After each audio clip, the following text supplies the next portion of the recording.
Baik, sampai bertemu lagi dengan saya dalam materi kali ini mengenai tantangan stres di kalangan remaja usia SMK dan bagaimana cara mengatasinya.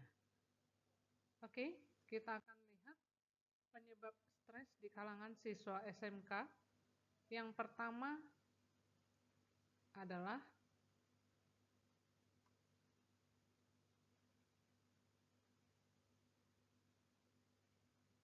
tekanan akademik, di mana dalam tekanan akademik ini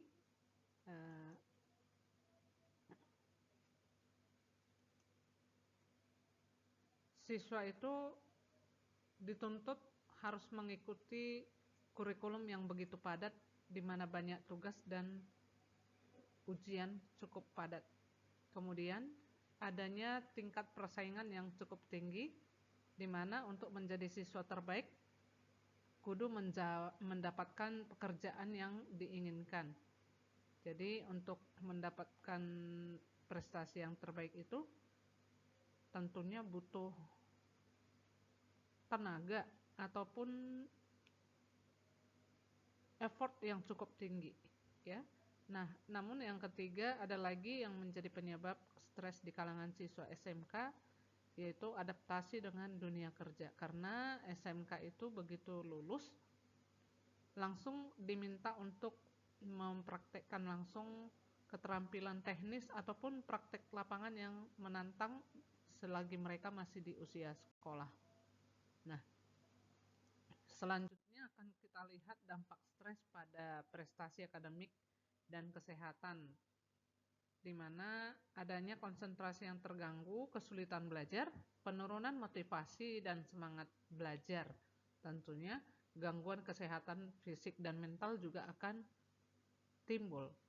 Selanjutnya untuk prestasi akademik akan mengalami turunnya nilai, kesulitan dalam menyelesaikan tugas, kurangnya partisipasi aktif dalam kelas, dan juga berpengaruh terhadap kesehatan, di mana dia akan sulit tidur, kelelahan, sakit kepala, pusing, kecemasan, ataupun depresi yang bisa mempengaruhi bahkan pola makannya yang terganggu, yang tadinya lahap, ya bisa dikatakan jadi tidak selera makan. Seperti itu ya. Gejala-gejala stres yang perlu dikenali untuk siswa SMK. Ketika kalian mengalami perubahan suasana hati dan perilaku secara tiba-tiba ya, bisa jadi gejala fisik yang muncul seperti sakit kepala ataupun kelelahan, pusing yang berlebihan ya. Nah, secara emosional itu akan mempengaruhi ketakutan, mudah tersinggung ya, baperan seperti itu ya, guys. Kemudian perilaku di mana dia akan selalu menarik diri, sulit untuk konsentrasi, bahkan motivasinya sangat kurang seperti itu ya, nggak bisa memotivasi dirinya sendiri.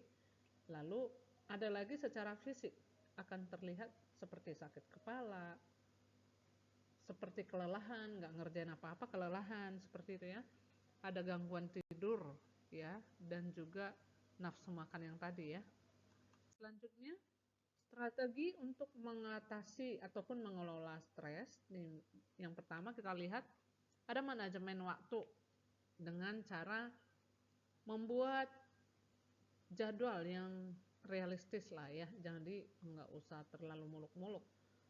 Kamu harus bisa memprioritaskan mana tugas yang paling penting, yang mendesak, dan yang kurang penting seperti itu, ataupun bahkan ya masih jadwalnya masih lama seperti itu ya. Ya, di sini kamu perlu membuat yang namanya perencanaan dengan membuat daftar tugas, tugas harian, mana tugas mingguan ataupun mana tugas bulanan seperti itu ya. Nah, di dalam prioritas kamu bisa menentukan yang mana urutan-urutan dari tugas penting berdasarkan prioritas kalian. Selanjutnya, secara organisasi buatlah jadwal yang realistis. Gunakan alat bantu seperti kalender.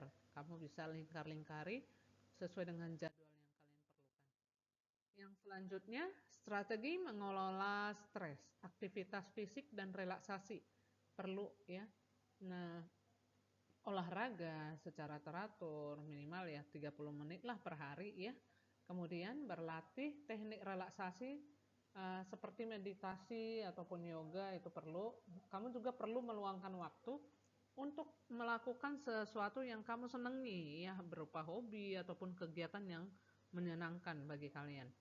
Nah, di sini bisa beberapa ada aktivitas yang bisa kamu lakukan seperti yoga yang itu bisa memperbaiki fleksibilitas ataupun mengurangi stres juga.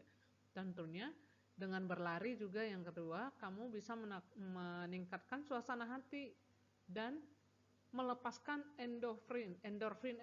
endorfin yang hmm, hormon-hormon yang membuat kamu stres dari tubuh kamu. Selanjutnya, aktivitas yang ketiga berupa meditasi untuk menghilangkan ataupun kekhawatiran dan meningkatkan fokus.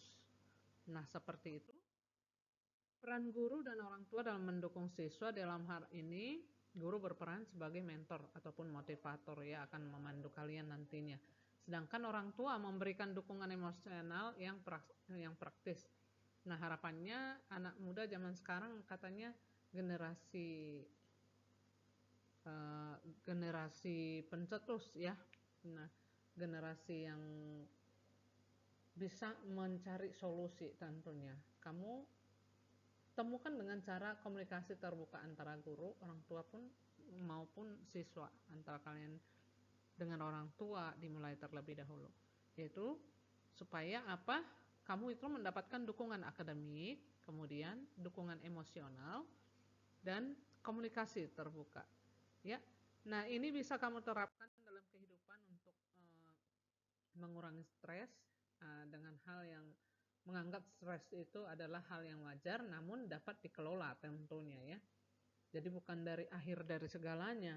Nah, manajemen waktu, aktivitas fisik dan dukungan sosial juga sangat penting untuk membangun komunikasi terbuka antara guru dan orang tua dan juga teman-teman di sekolah. Nah, demikian pembahasan kita kali ini. Sampai jumpa di lain waktu. Bye-bye.